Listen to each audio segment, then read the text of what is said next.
Hello friends. तो आज से मैं एक सीरीज़ स्टार्ट कर रहा हूँ, भारत का नदी तंत्र। इसमें भारत की जो भी महत्वपूर्ण नदियाँ हैं, बड़ी नदियाँ हैं, उन सभी के जो नदी तंत्र हैं हम उनको वन बाय वन एक एक वीडियो में देखेंगे। ओके। और बेसिकली ये जो मैं पूरी सीरीज़ बना रहा हूँ, ये जो पूरा कंटेंट रहेगा, ये बेसिकली कॉम्पिटिटिव एग्ज़ाम के लिए जो लोग तैयारी करते हैं, जैसे आपका स्टेट पीसीएस हो गया या फिर आप यूपीएससी वगैरह में देखते हैं, तो ये उसके लिए बहुत ही इंपॉर्टेंट है। दूसरा आप देखते हैं कि यूपीएससी में जो ज्योग्राफी ऑप्शनल के जो स्टूडेंट रहते हैं उनके तो उन्हें पता होगा कि दो पेपर होते हैं ज्योग्राफी ऑप्शनल के।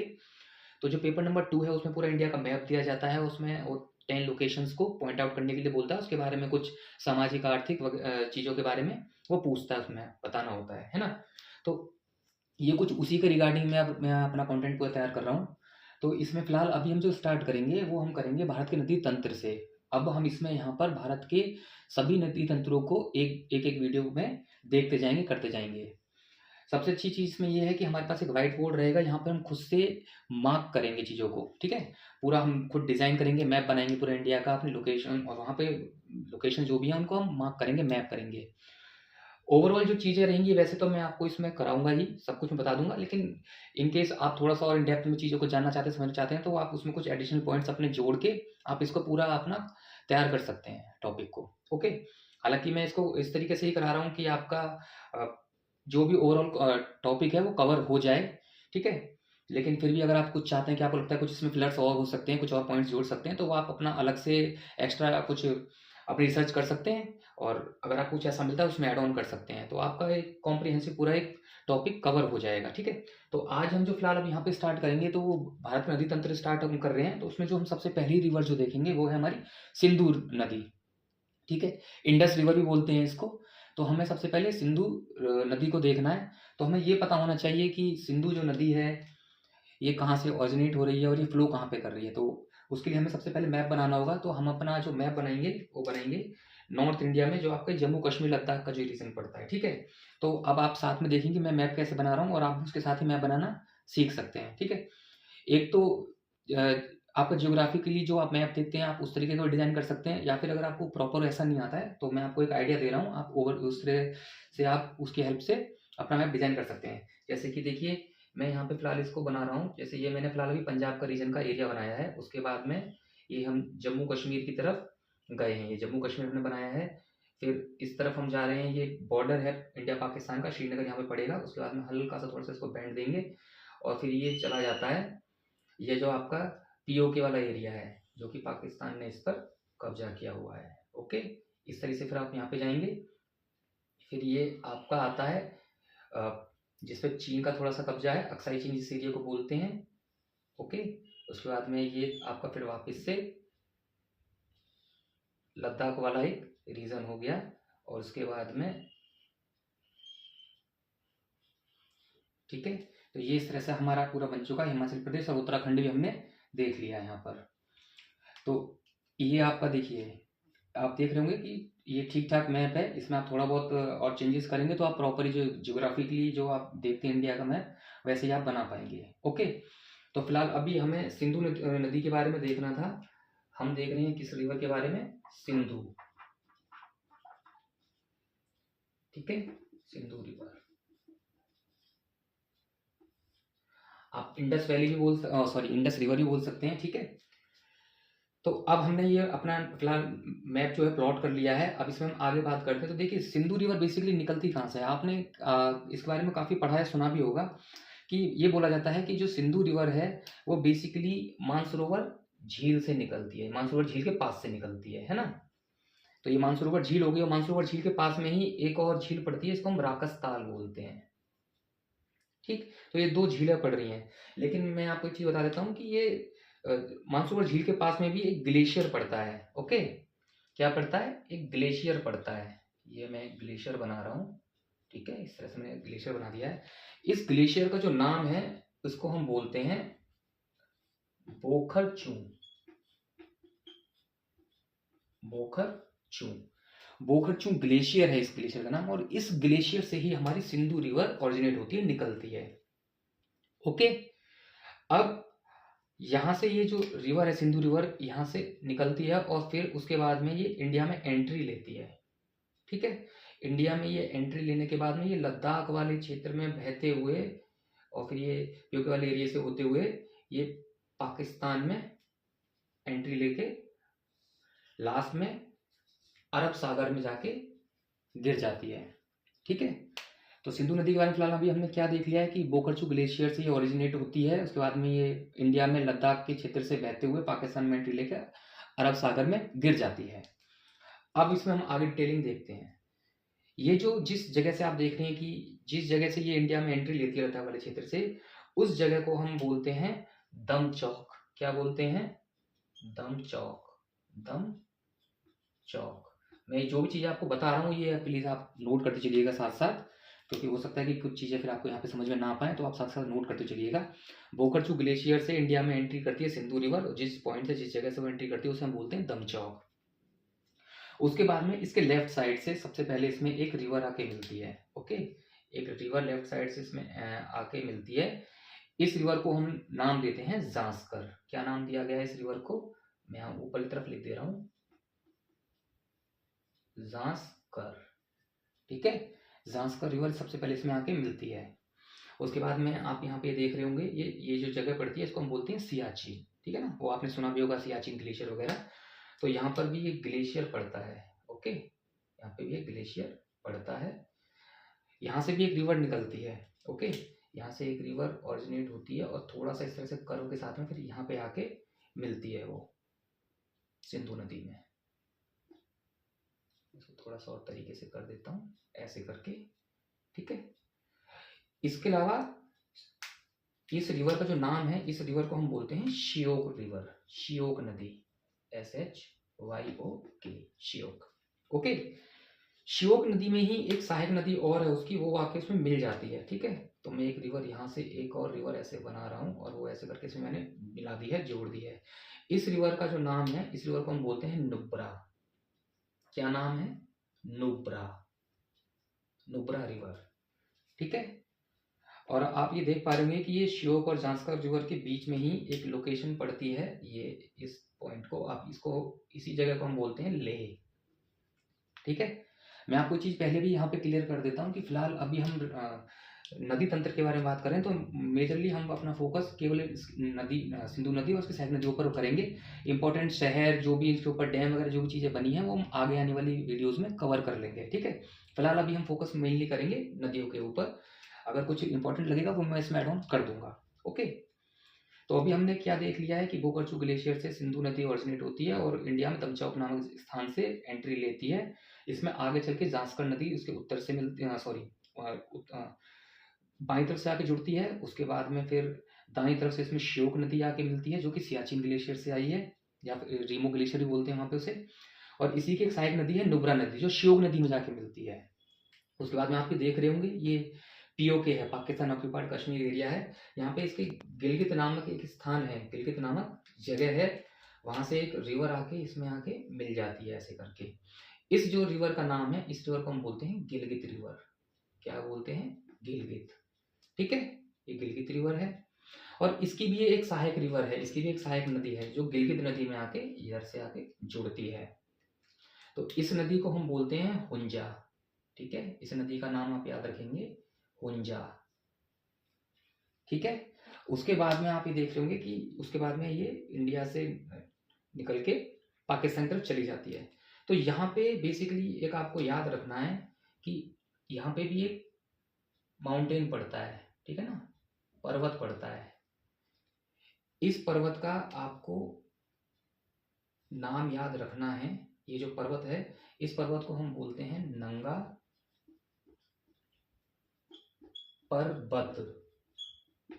ठीक है, इसी पर्वत से टकरा के सिंधु नदी पाकिस्तान की तरफ चली जाती है। तो नंगा पर्वत आपको याद रखना है। और आप देख रहे होंगे कि जैसे इंडिया में दमचौक नामक स्थान से भारत में सिंधु नदी ने प्रवेश किया था, उसी हिसाब से जो ये एग्जिट कर रही है तो उस जगह को भी हम एक नाम देते हैं और उस बिंदु का जो नाम, उस जगह का जो नाम है उसे हम बोलते हैं चिल्लास। ठीक है, तो चिल्लास नामक स्थान से भारत से बाहर निकल जाती है सिंधु नदी। ठीक है, अब कुछ पाकिस्तान एरिया क्षेत्र से भी आने वाली कुछ नदियों की इसमें बात कर लेते हैं। तो देखिए सबसे पहली जो इसमें एक नदी आके मिलती है वो अफगानिस्तान से बह के आने वाली एक नदी है, ठीक है। इस नदी को हम बोलते हैं काबुल, ठीक है। इस नदी को हम बोलते हैं काबुल नदी, ठीक है। इसकी भी एक सहायक ट्रिब्यूटरी है, आप चाहें तो वो याद कर सकते हैं, और ना भी अगर चाहें तो वो ऐसा कोई जरूरी तो नहीं है, लेकिन मैं नाम बता दे रहा हूँ फिलहाल उसका, कोनार, ठीक है। कोनार रिवर काबुल में आके मिलती है। इसके अलावा एक रिवर आप और पाकिस्तान की याद रख लीजिए, इसमें इसमें खुर्रम नदी आके मिलती है। कौन सी नदी? खुर्रम, ठीक है। और एक और इसमें देख लीजिए यहाँ पे गोलम, ठीक है, गोलम रिवर। तो ये कुछ हमने पाकिस्तान के क्षेत्र में भी इसमें जो ट्रिब्यूटरी हैं सिंधु की वो हमने देख ली है, ठीक है। तो अब हम बात करते हैं इंडिया की जो इम्पोर्टेंट रिवर्स हैं, है ना। तो अब हम उनकी बातें कर लेते हैं यहाँ पे जरा थोड़ा सा। तो सबसे पहले जो हम एक रिवर की बात करेंगे वो है हमारी झेलम रिवर, ठीक है।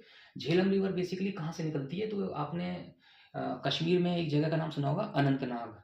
तो अनंतनाग के पास में एक वेरीनाग स्प्रिंग, वेरीनाग एक झरना पड़ता है, वहां से ये ओरिजिनेट होती है एक तरीके से, है ना। तो ये ऐसे करके झेलम रिवर अनंतनाग के पास से वेरीनाग झरने से ओरिजिनेट होती है, और उसके बाद में ये पाकिस्तान इंडिया के ना बॉर्डर पे ही फ्लो करती है। ये पाकिस्तान इंडिया के बॉर्डर पे ही, बॉर्डर के साथ साथ बहती हुई तब फिर ये इधर बाहर की तरफ निकल कर आती है, पाकिस्तान में जाती है, ठीक है। और आप इसको एक चीज देख रहे हो कि मैंने ना थोड़ा सा इसको विसर्पण करता हुआ बनाया है, मिनांडरिंग करता हुआ बनाया है। तो यहाँ पे क्या होता है कि इसके विसर्पण के कारण ही यहाँ पर एक झील का निर्माण होता है, लेक का, ठीक है। इस लेक का भी आप नाम याद रखेंगे। इस लेक को हम बोलते हैं वूलर लेक, वूलर झील, ठीक है, वूलर लेक, ठीक है। ये भारत की मीठे पानी की सबसे बड़ी झील है। तो ये किस पर, कहाँ पे बनती है? झेलम नदी पर है ये, ठीक है। श्रीनगर भी आपका झेलम नदी के किनारे बसा हुआ है, ठीक। और यही इंडिया पाकिस्तान के बीच में काफी बड़ा बॉर्डर बनाए हुए है, ठीक है। बॉर्डर पे ही साथ साथ बहती है ये। इसमें एक इसकी एक सहायक नदी और हम याद रखेंगे जो ऊपर की तरफ से आती है, इसके दाएं हाथ की तरफ से आती है, दाएं तरफ से। ये एक नदी हमने ऐसे करके जोड़ दी है। इस नदी को हम बोलते हैं किशन गंगा, ठीक है। मैं यहाँ पे थोड़ा सा लिखने की जगह कम पड़ रही है, तो मैं इसको जरा ना थोड़ा सा ऐसे करके साइड में बना दे रहा हूँ। आप बस याद रखिएगा इसका नाम। इसको बोलते हैं हम किशन गंगा, ओके। ये किशन गंगा हो गई। ये किस में आके मिली है? ये झेलम रिवर में आके मिली है।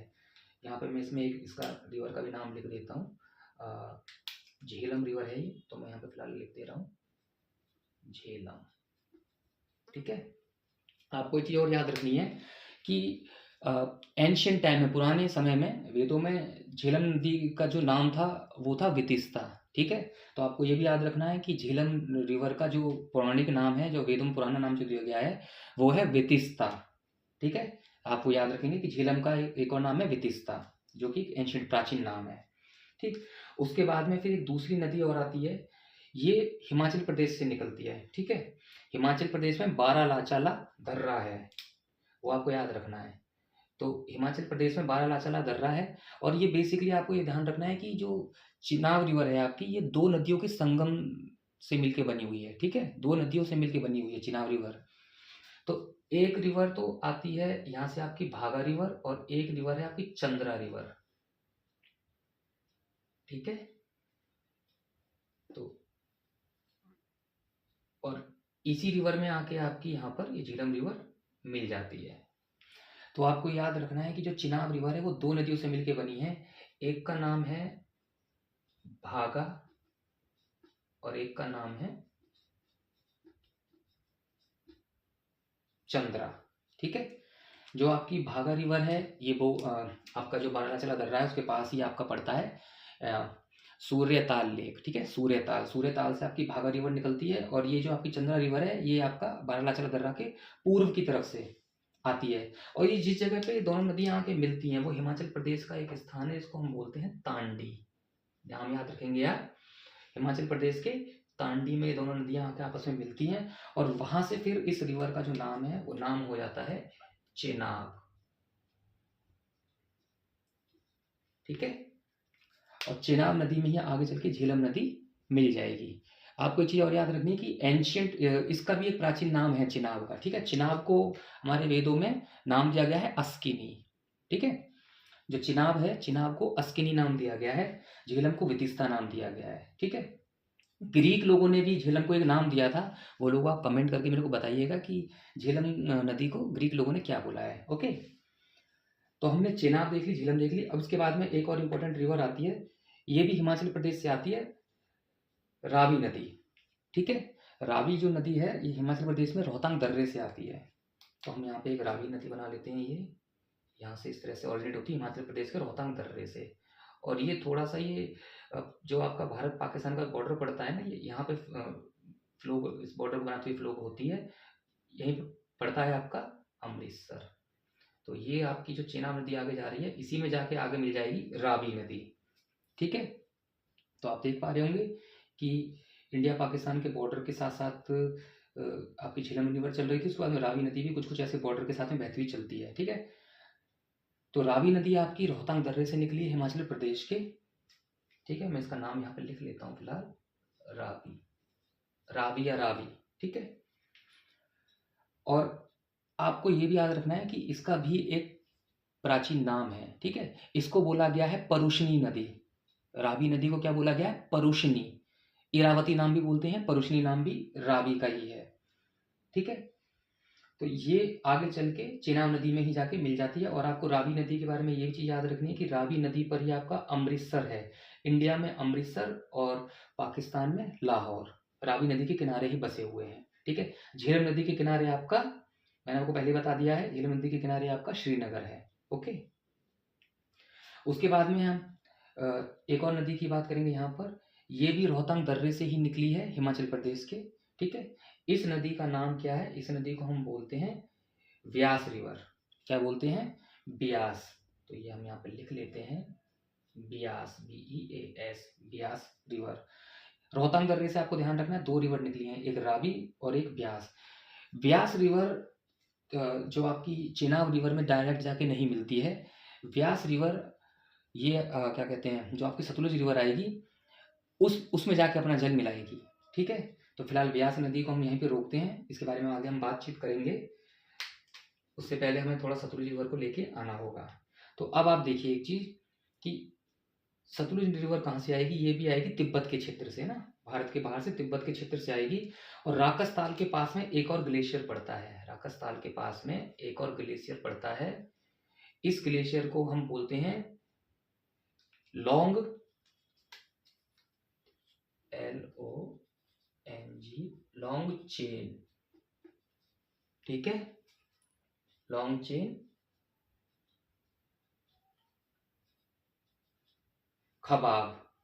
ठीक है, मैं आपको ऐसे बता दे रहा हूँ कि ये H है बेसिकली। ठीक है, लॉन्ग चेन खबाब ये ग्लेशियर पड़ता है। तो सिंधु नदी मानसरोवर झील के पास से बोकरचू ग्लेशियर है, वहां से ओरिजिनेट हो रही है।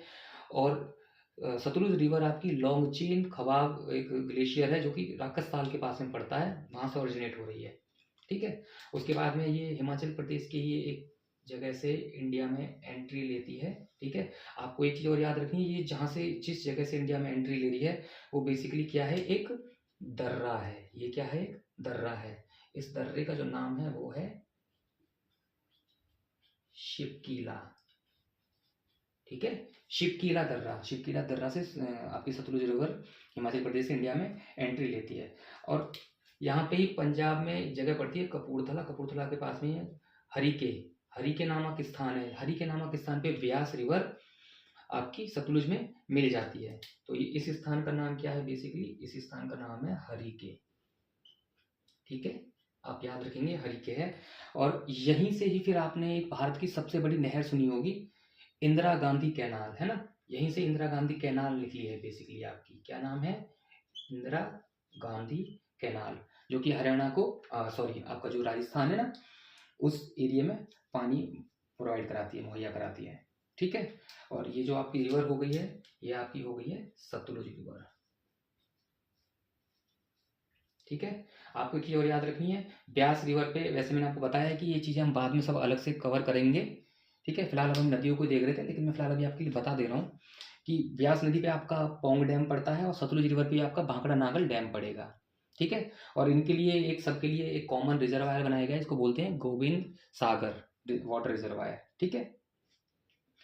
तो ये सब आप देख सकते हैं यहाँ पर। और हाँ, ब्यास रिवर को भी मैं आपको बता देता हूँ कि ब्यास का भी एक पौराणिक नाम है, इसको हम बोलते हैं विपाशा। व्यास को हम बोलते हैं विपाशा। और सतलुज का भी एक पुराना नाम है, इसको हम बोलते हैं शतुद्री, ठीक है। शतुद्री आप कहते हैं तो मैं एक बार को लिख देता हूँ कि देखिए, झेलम, ठीक है। झेलम को हम बोलते हैं बेतेस्ता, ठीक है। उसके बाद में आती है आपकी चेनाब। चेनाब को हम बोलते हैं असिकनी, है ना, असिकनी या अश्किनी, जो भी आप बोल लीजिए। उसके बाद में आती है आपकी रावी, इसको हम बोलते हैं परुष्णी या फिर इरावती, ओके। उसके बाद में, इसके बाद रावी हो गया, फिर आती है हमारी ब्यास, ठीक है। ब्यास को हम बोलते हैं विपाशा। और लास्ट सतलुज, सतलुज को हम बोलते हैं शतुत्री, ठीक है। तो ये भी आपको याद रखना है, इनके एंशियंट ये नाम है, ठीक। ये आपको इन सबके एंशियंट नेम भी याद रखने हैं रिवर्स के, कि इनको क्या क्या बोला गया है। और ये सारी हमने देख ली। और आप एक चीज़ और नोटिस कीजिएगा, देखिए मैंने ना उसी सीरीज में इसको बनाया है, ठीक है। ये ऊपर नीचे नहीं होंगी, झेलम सबसे पहले आएगी, फिर चेनाब आती है, फिर रावी आती है, फिर व्यास आती है, फिर सतलुज आती है, ठीक है। तो इन नदियों का आपको सीरीज भी इसी तरह से याद रखनी है। इसके अलावा आपको मैं चीज़ में और बता देता हूँ कि आपने सिंधु नदी समझौता सुना होगा, सिंधु जल समझौता। उसमें बेसिकली यही था कि जो सिंधु रिवर है, झेलम रिवर है और चेनाब, जो पहली 3 नदियाँ हैं ऊपर की, उसका पानी पाकिस्तान इस्तेमाल करेगा 80% आई थिंक अराउंड, आप देख लीजिएगा। और जो लास्ट की जो 3 रिवर हैं, रावी, ब्यास और सतलुज, इसका 80% पानी भारत इस्तेमाल करेगा, है ना। समझौता यही कहता है, क्योंकि टोटल कितनी नदियाँ हैं, 6 नदियाँ हैं, ठीक। तो ऊपर जो 3 नदियाँ हैं उनका पाकिस्तान इस्तेमाल करेगा जल, और नीचे की जो 3 नदियाँ हैं उनका भारत इस्तेमाल करेगा जल। तो ये सब कुछ आप ओवरऑल इसमें देख पा रहे होंगे, ठीक है। बाकी अगर इसमें मैं एक रिवर और भी यहाँ पे जोड़ना चाहूँ तो आप यहाँ पे ना एक रिवर इसमें और साइड से जोड़ लीजिएगा, यहाँ पे। इसको हम बोलते हैं द्रास। क्या नाम दिया गया है? द्रास रिवर, ठीक है, द्रास। ये द्रास रिवर कहाँ से आई है? ये कारगिल वाले क्षेत्र से आई है, द्रास सेक्टर आपने सुना भी होगा ना। तो द्रास रिवर एक सिंधु में और आके जुड़ जाती है। तो आप इस तरह से देख पा रहे होंगे कि ओवरऑल करीब 18-19 के आसपास आपने ये रिवर देख ली है। आपको ये किसी और वीडियो में कहीं इस तरह से नहीं मिलेगा देखने को। मैंने इनके प्राचीन नाम भी बता दिए हैं आपको, इनकी सहायक नदियाँ जो हैं इंपॉर्टेंट वो बता दी हैं, प्रॉपर ग्लेशियर वो बता दिया है जिन ग्लेशियर से ये नदियाँ निकली हैं, ठीक है। कौन सी झीलें पड़ रही हैं, कौन से ग्लेशियर है, वो भी मैंने आपको बता दिया है। इंडिया में एंट्री किस स्थान से सिंधु नदी की हो रही है, ये कौन कौन से ग्लेशियरों से या कौन से पास से किस जगह से आ रही हैं, तो ये सब कुछ मैंने ओवरऑल आपको बता दिया है। साइड में मैं यहाँ पे फिलहाल इसको यहाँ पे लिख देता हूँ, सिंधु नदी। अब आप एक चीज़ देख रहे होंगे कि सतलुज नदी आगे बढ़ती है, और सतलुज नदी में ही जाके ये सारी नदियाँ मिल जाती हैं। आपको एक चीज़ हमेशा ध्यान रखनी है कि सतलुज नदी में चेनाब नदी आके मिलेगी, और चेनाब में ही ऑलरेडी पहले से कुछ नदियाँ मिल चुकी थी, ठीक है। तो ये जो सारी नदियाँ जहाँ पे जाके मिलती हैं सिंधु नदी में, इसी को हम बोलते हैं मिठान कोट, ठीक है। इस जगह का भी आप नाम याद रखना चाहें तो आप रख सकते हैं। इस जगह को हम बोलते हैं मिठान कोट, ठीक है, मिठान कोट। और इसी तरीके से आप एक ये जगह देख रहे होंगे, यहाँ पे पूरी सतलुज नदी आई है, सब नदियों को जल आपस में लेकर मिला दिया है। पाकिस्तान में इस जगह को बोलते हैं पंजनाद या पंजनद, ठीक है। तो ये दो आप लोकेशंस और याद रख सकते हैं। पाकिस्तान में मिठान कोट पर सतलुज नदी में चेनाब नदी आके मिल जाती है, सारी नदियाँ आके मिल जाती है मिठान कोट पे। और उसके बाद में फिर जो सतलुज नदी जो ये जाके मिलती है सिंधु नदी में मेनली, वो पंचनद एक जगह बनती है। उसके बाद में फिर ये अपना सारा जो जल है वो अरब सागर में सिंधु नदी गिरा देती है। ठीक है, तो ये ओवरऑल आपका इंडस रिवर सिस्टम था या फिर सिंधु नदी तंत्र। मैंने आपको काफ़ी डिटेलिंग में ये चीज़ें बता दी हैं। इसके अलावा भी कुछ आप एडिशनल इसमें अगर आप चीज़ जोड़ना चाहते हैं तो आप जोड़ सकते हैं। ओके, तो आज के लिए बस इतना ही। मिलते हैं नेक्स्ट वीडियो में। तो पढ़ाई करते रहिए और ऐसी चीज़ें सीखते रहिए। Thank you.